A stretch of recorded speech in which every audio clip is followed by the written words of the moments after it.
Bryson, you've worked on a bunch of different stuff. I know some of the things you're keeping a little close to the vest still. You have to maybe keep for them a little, for later. But you've also done some stuff when it comes to just trying to swing faster. So maybe talk us through that just a little bit. Yeah, it's interesting. I mean, I wanted to find the best way to swing it the fastest. I tried a bunch of training aids, I tried a bunch of different things, and ultimately the best thing that worked for me was just swinging the golf club faster, learning to move it faster. One of the things that entailed is hitting a massive volume of golf balls to train my nervous system to move faster and be comfortable with moving faster. So, for example, hit about 150 balls to 200 balls at each speed training session. And you have to work your way up to that. You can't just do that. That's going full out with a driver as hard as I possibly can for almost 2 hours.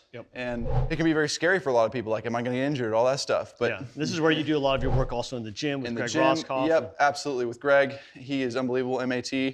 And making sure that I'm taking care of my body after the fact. So I do not work out before. That's one of the most important things. If you try and work out before you do a speed training session, you'll be nowhere near the speeds you could possibly be.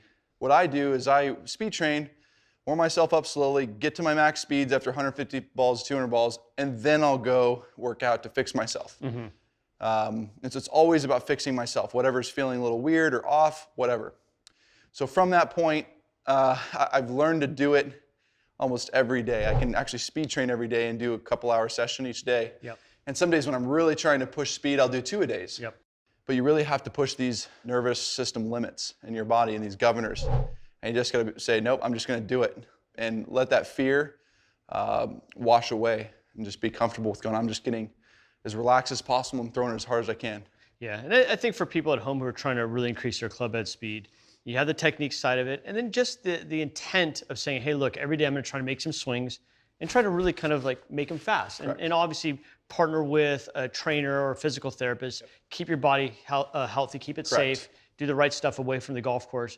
But at the end of the day, if you're going to swing it faster, you're going to have the intent of swinging it faster. You got it. And that's part of the battle. And kind of, getting your brain to be accustomed to that. Absolutely. Bryson, that's incredible stuff. Now, okay, we've done the backswing, we've done transition, you've told us how to train speed. Now, you got something in your fall through, which I think is not considered idiosyncratic as much anymore, but at one time was. Your left foot kind of moves around and floats around. Maybe give us a little insight of what's happening with that. Yeah, I mean, you look at Kyle Berkshire and what he does and how much he spins off and moves off of it. It's not the normal finish, but what I will say is it's actually a protective mechanism that people think it looks weird or awkward, and my ankles have got incredible ranges of motion in my ankles, so I can go through these positions and disperse force that some people can't, and so I'm very lucky in that regard, but Kyle does it in a different way. He jumps and goes over to the side, whereas I can actually spin it and go on literally the ankle and spin around it to disperse force.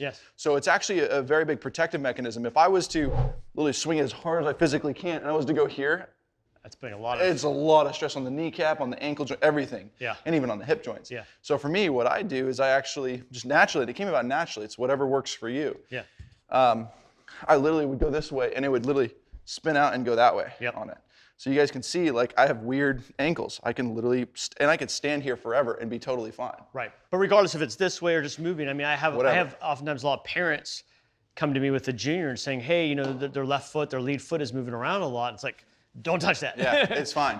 That's actually a very good way to protect their body, first off. And second off, when they get comfortable with the motion, it allows them to produce more speed in the end. Absolutely. So I wouldn't worry about that as much as possible. So, I mean, you can see when I'm swinging hard,